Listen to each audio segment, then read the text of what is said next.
Jonah Lomu was rugby's first global superstar. He announced himself to the world in the 1995 World Cup with some extraordinary performances, especially his devastating 4 tries against England. The English came into that game with high hopes, but Lomu's size, strength and pace very soon ended the game as a contest and completely demoralised the English.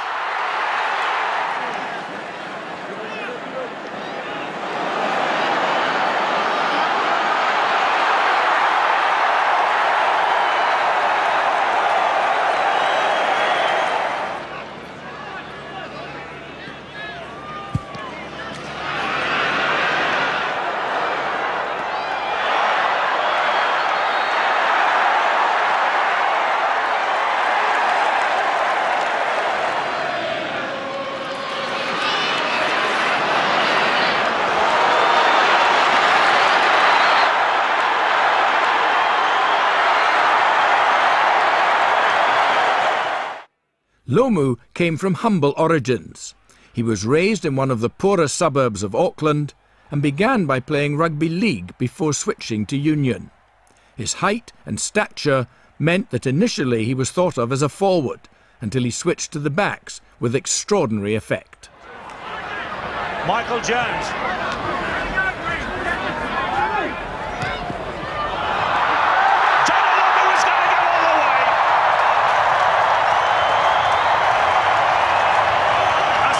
Short, flat, fast pass from Preston, put the big fella into the gap, and we love Jonah. He's in under the sticks. He began his career in sevens, but became the youngest ever All Black, aged 19 years and 45 days, when he made his debut against France in 1994. He scored 7 tries in the 1995 World Cup, and added another 8 in the 1999 tournament, making him the leading try scorer. Jonah's amazing physique and athleticism made him nigh on unstoppable in all forms of rugby, but in the space and freedom of sevens, he was virtually a one-man team. Good work by Seymour. Lomu, a hard man to stop. Look at the difference in the size, but lots of courage there from Farid Abdulrahman.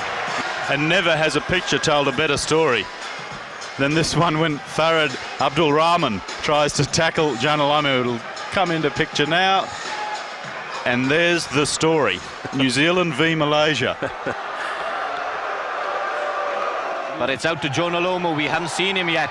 And he's past Chris Wyatt, just swatted him aside. And Gareth Cooper hasn't got a hope. Matthew Robinson is on the field for Wales, but his chase is in vain. It's the first we've seen of Lomu. Well, this is not news hot off the presses, is it, that Jonah Lomu is big, fast and powerful? It always amazes me every time I see him run how someone of that size can be so light on his feet. But they still maintain possession, and they still got Jonah Lomu spare. Jonah Lomu showed it to Matthew Robinson, and then just flew outside him. That's the second for Lomu in the second half. Unfortunately for Lomu, ever since 1996, his career has been blighted by serious health issues. He was diagnosed with a debilitating kidney disorder, and although he continued to play at the highest level, illness continued to interrupt his career.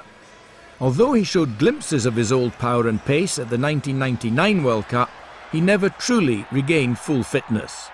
But even a partially fit Lomu was still a formidable opponent.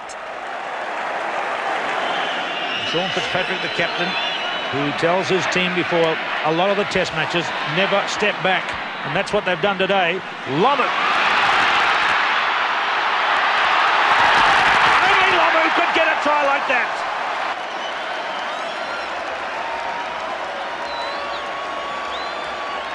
There was still plenty of Frenchmen there, but he just went so straight, so hard, so much power, so much strength. He's 2 metres high.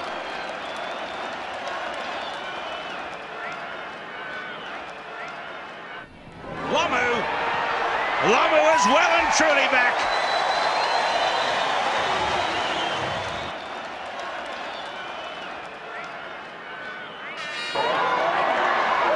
Lomu. Lomu again. This could be a big line-out for Anton Oliver and his troops. It's taken at the back by Norm Maxwell. Feet gathers round, now comes the drive. Ireland have to get their backs behind this to repel it, and they have done. Gary Longwell was at the forefront, but it's still All Black ball. Major, Lomu, surely. Lomu from that distance is unstoppable. Nonetheless, oh, that was a brilliant bit of work by Major. Tremendous running there by Howlett. And look at this, what a run this is by... In fact, it's the youngster McCaw. And there, the Scots are back. Umanga throws it out, and Lomu goes sauntering home. Jonah Lomu for his 39th try for New Zealand. And he's got a long way to go, hasn't he, Macau? But the supporters come in, and this is what they do. They don't panic. They get the ball. There's Blair there. He hits the floor. A bit fortunate. Umanga, as he goes down, one-handed pass. And there's no one in front of him, and it wouldn't have mattered if there was anyone in front of him. They wouldn't have stopped him from there. In 2003, he was given a special merit award by the IRB for his outstanding contribution to the international game. Ali Williams is the target, and this time they've changed the focus of the drive towards the tail of the line-out. Divine clears. Tana Umanga, the dummy runner. Keith Lowen. Howlett out to Jonah Lomu. Lomu powers through the final tier of defence. Great collective work by the All Blacks. It's had to go to floor though, or has it? Above ground, it's still a maul, it's still a driving maul. It's finally down on the ground. Now they hit the three-quarters. Robinson, Mertens, here's Jonah Lomu. Lomu, unstoppable. But when it came out, he starts off long looping run here. Still got a lot to do. Look, he's got 15 yards, bounce one, and you're not going to stop him by arm tackles there.